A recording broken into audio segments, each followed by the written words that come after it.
তরুণ কৃষি উদ্যোক্তা রুস্তম আলী অনার্স চতুর্থ বর্ষের শিক্ষার্থী। পড়ালেখার পাশাপাশি প্রথমবার 1000 বস্তায় আদা চাষ করেই পেয়েছেন সফলতা। রুস্তম বেড়ে উঠেছেন জয়পুরহাট সদর উপজেলার ভাতশা ইউনিয়নের বড় মাঝিপাড়া গ্রামে।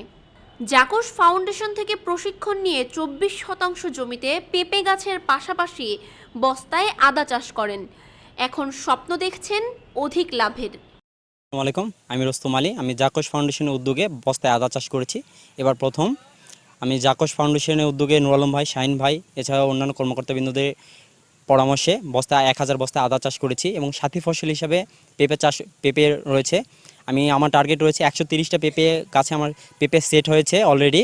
আমার 20% জমিতে আমি প্রায় 45,000 টাকা আদায় খরচ করেছি এবং পেঁপেতে প্রায় 3 থেকে 4,000 টাকা এখন পর্যন্ত খরচ হয়েছে।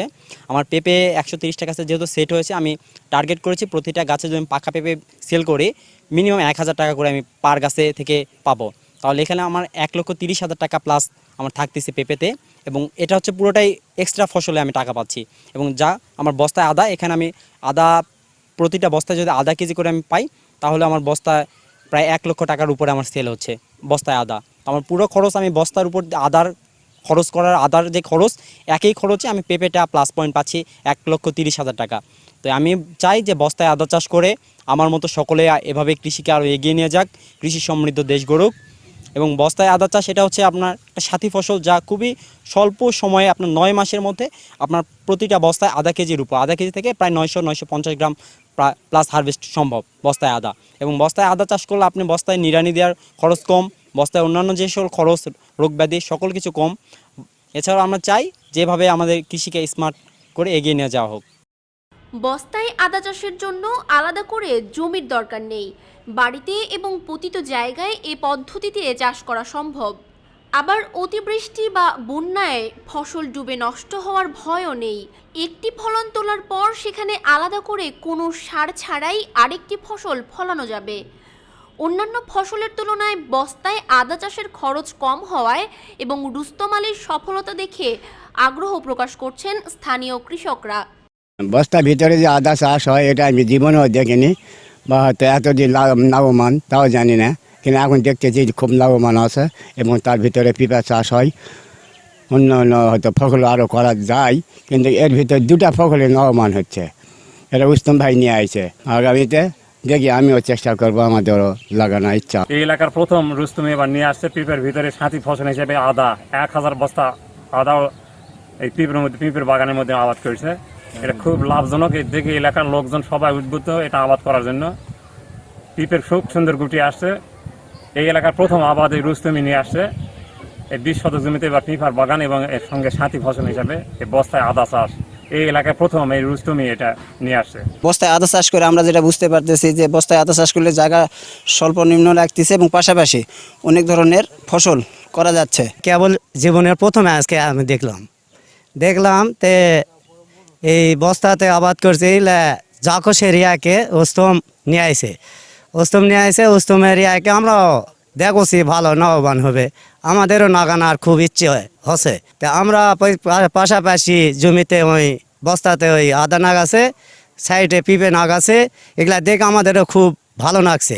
কৃষকরা আন্তঃফসল হিসেবে বা বাড়ির পাশে পতিত জায়গায় আদা চাষ করে লাভবান হতে পারেন। এজন্য সার্বিক সহযোগিতা ও সরেজমিনে তদারকির বিষয়ে জাকস ফাউন্ডেশনের কৃষি কর্মকর্তা মোহাম্মদ শাহাদাত হোসেন শাহিন বলেন, জাকস ফাউন্ডেশন সমন্বিত কৃষি ইউনিটের আওতায় পল্লী কর্মসহায়ক ফাউন্ডেশন PKSF-এর অর্থায়নে বিভিন্ন ধরনের উচ্চ ফলনশীল ফসল এবং নতুন নতুন ফসল নিয়ে কাজ করছে। তারই ধারাবাহিকতায় জাকস ফাউন্ডেশন বড় মাঝিপাড়া গ্রামে আমরা পেঁপের সাথে বস্তায় আদা চাষ এই প্রদর্শনীটা বাস্তবায়ন করছি। আমাদের এই 20 শতক জমিতে 1000টা আমাদের আদার বস্তা আছে, আর হচ্ছে 130টা আছে হচ্ছে পেঁপের গাছ। তো এখন পেঁপে সেট হওয়া শুরু হয়ে গেছে, আদার গাছ মোটামুটি বড় হয়ে গেছে। আসলে বিষয়টা হচ্ছে এরকম, আমরা যদি 1000 বস্তায় 1 কেজি করে যদি আমরা আদা পাই তাহলে 1000 বস্তায় 1000 কেজি হয়। 1000 কেজি আদা যদি আমরা 200 টাকা করে বিক্রি করি তাহলে কমপক্ষে 2 লক্ষ টাকা আমরা এখান থেকে বিক্রি করতে পারবো। তো এখানে আদা চাষ করতে খরচ হয়েছে হচ্ছে 44,000 টাকা, আর পেঁপেতে এখানে 3 থেকে 4,000 টাকা এক্সট্রা খরচ হয়েছে। তো আমি আশা করতেছি আমাদের এই প্রদর্শনী থেকে আমাদের রুস্তম আলী এই 8 থেকে 9 মাসের মধ্যেই কমপক্ষে 3 থেকে 3.5 লক্ষ টাকা এখান থেকে আর্ন করবে। এদিকে প্রধানমন্ত্রী শেখ হাসিনা ঘোষণা দিয়েছেন 1 ইঞ্চি জায়গা যেন অনাবাদি না থাকে। তাই মাঠ পর্যায়ে জাকস ফাউন্ডেশনের এমন কাজের প্রশংসা করে এই ইউনিয়ন পরিষদ চেয়ারম্যান মোহাম্মদ সরোয়ার হোসেন বলেন, বাদশাহ ইউনিয়নের বড়মাঝিপাড়া গ্রামের রস্তম আলী জাকস ফাউন্ডেশনের আসলে আয়োজনে বিশেষ করে এখানে পেঁপের চাষ করেছে। এই পেঁপের চাষের মধ্যে সাথী ফসল আদার চাষ, এটা একটা নতুন একটা আসলে ব্যবস্থাপনা আমার কাছে মনে হয়েছে, যে বস্তাতে করে মানে যে কোনো জায়গায় আসলে নিয়ে যাওয়া যাবে যে বস্তাটিকে, মানে সাথী ফসল হিসেবে এই আদার চাষ এখানে করেছে। তা আমার মনে হয় এটা একটা নতুন একটা কৌশল, নতুন ব্যবস্থাপনা। আর বিশেষ করে আমার মনে হয় যে এটা বাংলাদেশের যেহেতু কৃষি প্রধান দেশ এবং স্মার্ট কৃষির একটা অংশ হিসেবে আমরা মনে করছি যে এই সাথী ফসল হিসেবে বস্তাতে করে, অর্থাৎ যে কোনো জায়গায় বহনযোগ্য এইরকম একটি চাষকে সারা বাংলাদেশের প্রতিটি জায়গায় আমার মনে হয় সাথী ফসল হিসেবে শুধু আদা নয়, এরকম ভ্রাম্যমান অনেক ফসল চাষ করা সম্ভব হবে। কম জায়গায় কম সময়ে ভ্রাম্যমানভাবে এ চাষে উৎপাদন খরচ বাদেও কয়েক গুণ লাভ হওয়ায় আগ্রহী হচ্ছেন এখানকার কৃষকরা। কৃষকদের মাঝে এটি সম্প্রসারিত হলে জেলার মশলা উৎপাদন সমৃদ্ধ হবে।